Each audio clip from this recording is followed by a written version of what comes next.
The beauty of what we do is to try to stay focused amongst all the chaos. That's what adds to our show and makes it kind of challenging for us. Our regards from College GameDay. Not so fast, my friend.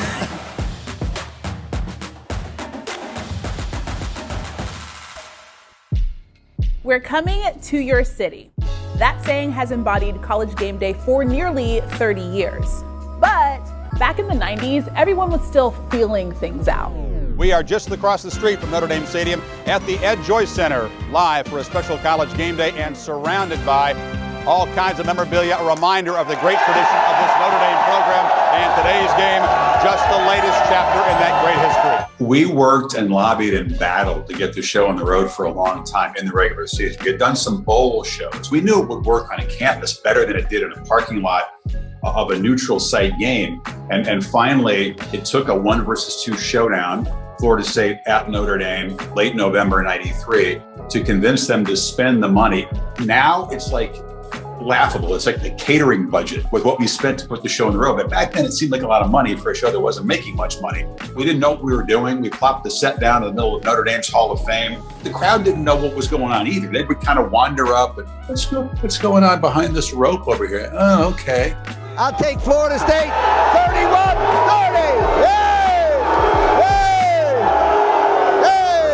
I'll take Notre Dame 31-30. It was a process through a lot of people's hard work and brain power to sort of figure out how to do it right. But it's pretty obvious from the first show that college football is uniquely geared to this kind of a pregame show, better than anything else. Starting with its first appearance in 1996, Ohio State has hosted Game Day the most. But blue chip programs who haven't hosted as much are famous for feeling like home, or for actually being home. I went to school in Alabama, so I love going home, obviously. We went to Ann Arbor. They were playing Notre Dame that night. And Corso put on the Michigan helmet. He did attempted to do the pose. And my sons were there. Michigan, Notre Dame. Who's going to win, huh? Michigan. Who?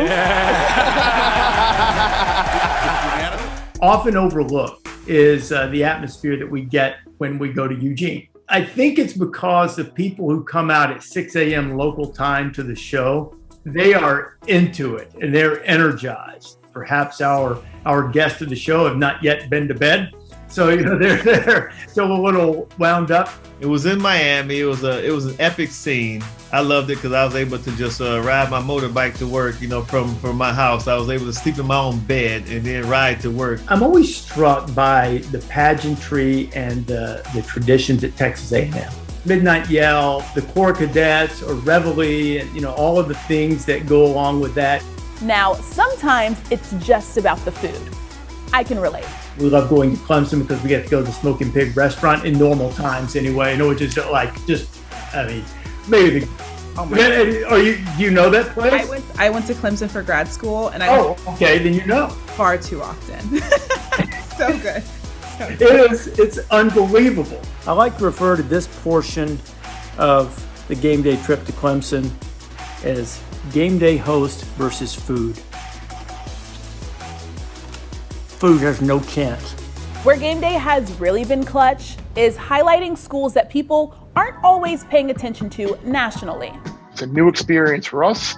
It's a new experience for the fans. It's a new experience for the show in general. When you get a chance to go to a service academy. Go Navy! Beat Army!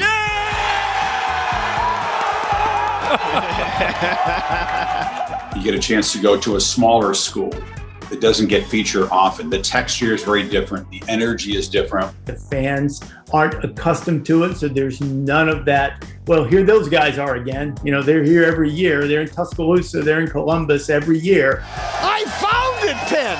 This is my school. The shows where the texture was very different than the norm tend to be the ones you remember. A small school that is absolutely iconic in terms of game day experience is in Fargo, North Dakota.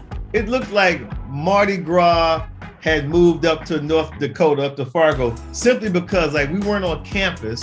We were like downtown Fargo, where there were people on balconies, there were people as far as you can see. I think the school had wanted us to kind of be at the dome, the stadium. We thought, let's do something more special. Let's show what's different about this backdrop. We go to a lot of great places every year, but I think the bar has been raised to a different level after this trip to Fargo. This is amazing. There's nothing ever been like this. Incredible, fresh, raw energy to be plopped down in the street.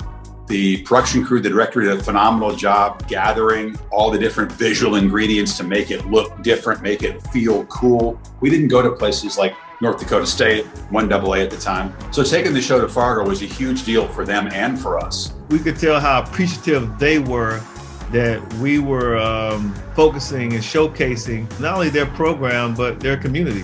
That's a lot of good times all over the country. But game day has also been a place for grieving due to tragedy, and that still resonates to this day.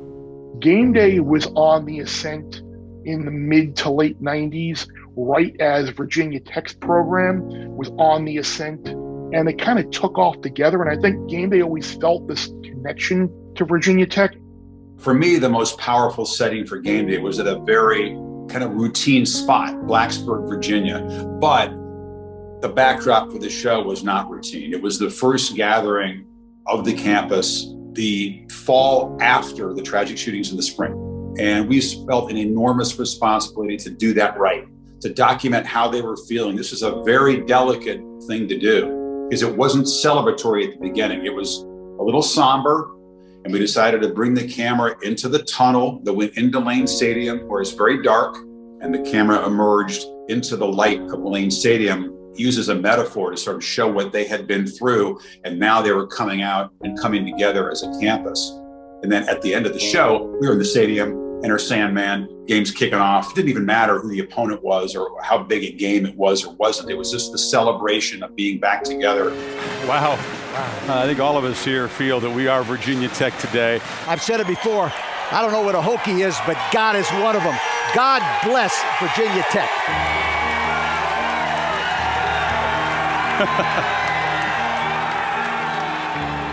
And I get goosebumps thinking about it. I mean, all of us that were involved in the production wanted to get every detail right and wanted to do them proud. And the reaction we got was incredibly gratifying, overwhelming. It meant a lot to a lot of Hokies that we took the show there and were sensitive to them and got it right. Being able to document that is something that I'm incredibly proud to this day and continue to hear from a lot of Virginia Tech fans who remember that and are grateful for it.